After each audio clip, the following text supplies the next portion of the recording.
महाराष्ट्र धगधगता अग्निकुंड, संपूर्ण दिवसभर घामाच्या धारा, रात्रीही चढता पारा. पुन्हा एकदा राज्यात धगधगता अग्निकुंड पेटल्याप्रमाणे उकाडा जाणवत होता. दिवसभर अंगाची लाहीलाही होऊन नागरिक उन्हात अक्षरशः घामाने भिजून निघाले आहेत आणि भाजून निघाले आहेत. हवामान विभागाने राज्यात हीट डिस्कम्फर्ट जाहीर केलेला असून सावधानतेचा इशारा दिलेला आहे.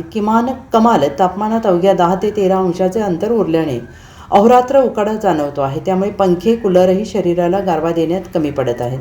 राज्यातील हवामानात गत 24 ते 72 तासात मोठे बदल झाले असून वातावरण पूर्ण शुष्क कोरडे असल्याने सूर्याची किरणे थेट राज्यात तीव्रतेने पडत आहेत. त्यामुळे कमाल आणि किमान तापमानात अवघे 10 ते 13 अंशाचे अंतर राहिलेले आहे. जणू दिवस रात्रीचे तापमान एकच झाल्यासारखी स्थिती असल्याने राज्यात 24 तास उकाडा जाणवतो आहे. सोमवारी अवघा महाराष्ट्र उष्ण लहरीने होरपळून गेला. नागरिक अक्षरशः उष्णतेत भाजून निघाले. त्यामुळे हवामान विभागाने राज्यात हीट डिस्कम्फर्ट म्हणजेच अस्वस्थ करणारे वातावरण असा इशारा जाहीर करीत बाहेर पडताना सावध राहा, घरात देखील थंड वातावरणात राहा असा सल्ला दिला आहे.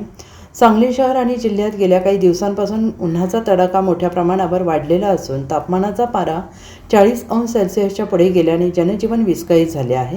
सकाळपासूनच उन्हाच्या झळा तीव्र लागत असल्याने नागरिक घामाघूम होत आहेत. ते वाढत्या उकाड्यामुळे हैराण झाले आहेत. दुपारी 12 ते 4 या वेळेत रस्ते ओस पडत असून नागरिक अत्यावश्यक कामाशिवाय घराबाहेर पडणे टाळत आहेत. उष्माघाताचा धोका टाळण्यासाठी पुरेसे पाणी प्या, सुती कपड्यांचा वापर करा असे आवाहन आरोग्य शासनाकडून करण्यात आलेलं आहे. वाढत्या तापमानाचा सर्वाधिक फटका शेतीला बसतो आहे. बागायती पिकांना पाण्याची मागणी वाढली असून बाष्पीभवनाचा वेग वाढल्याने पाणीपातळीत घट होते आहे. अनेक ठिकाणी विहिरींनी तळ गाठला असून आगामी काळात पाण्याचे नियोजन करण्याचे मोठे आव्हान प्रशासनासमोर उभे आहे. Bureau report, SBN Marathi, Mumbai.